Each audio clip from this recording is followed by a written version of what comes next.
문재인 대통령에게 주요 7개 나라 G7 정상회의 참석은 한국의 경제, 외교적 위상을 한층 강화하는 기회가 될 전망인데요. 네, 자칫 어렵사리 회복된 한중 관계가 영향받지 않도록 세심한 외교적 노력도 병행돼야 할 것으로 보입니다. 강영두 기자입니다. 코로나19로 미국과 중국 간 감정의 골은 더욱 깊어졌고 양국은 서로 한국을 자기 편으로 끌어들이려 하고 있습니다.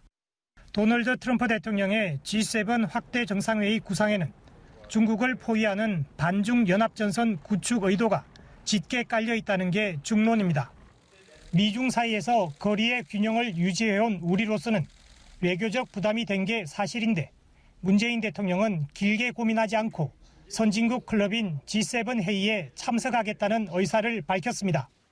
K-방역 성과를 토대로 세계를 선도하는 대한민국의 길을 열겠다는 문 대통령의 포스트 코로나 구상과 맞닿아 있기 때문입니다.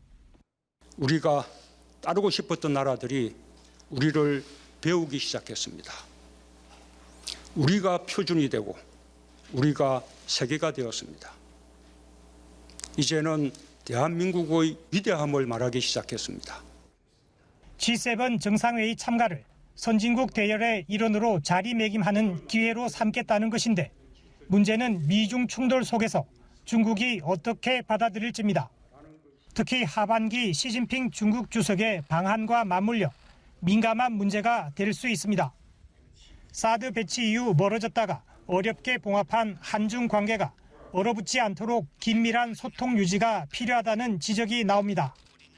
이런 측면에서 문 대통령이 트럼프 대통령에게 방역과 경제 측면에서 한국의 역할을 다하고자 한다고 강조한 것은 중국 고립에는 동참할 의사가 없다는 뜻을 에둘러 표현한 것으로 보입니다. G7 정상회의 무대를 미중 딜레마를 풀고 한국의 위상을 강화하는 기회로 삼으려는 문 대통령의 외교가 시험대에 올랐습니다. 연합뉴스TV 강영두입니다.